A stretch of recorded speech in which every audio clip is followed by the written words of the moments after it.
يردها مرة تانية لاعبي شباب بوليسداد.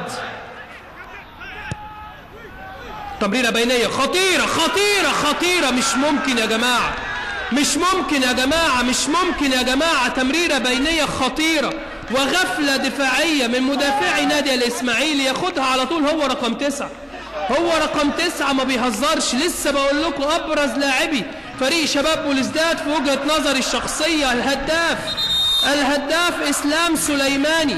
إسلام سليماني في الدقيقة 43 من الشوط الأول. بص البينية، اللاعب أبو بكر ربيح ما بيهزرش، تمريرة يسارية بينية جميلة، هرب من سامح عبد الفضيل ازاي اللاعب إسلام سليماني ما تعرفش، مر منه ازاي ما تعرفش، فين الرقابة ما تعرفش، لكن بحسة هداف، بمهارة هداف، بوجه قدم جميل من اللاعب إسلام سليماني، يعود بشباب بوليسداد إلى أجواء هذا اللقاء بهدف تعادل على يمين محمد صبحي، بعيدة وصعبة جدا عليه عشان يدخل شباب بوليسداد وكل أمل إلى غرف خلع الملابس، وهو متعادل بهدف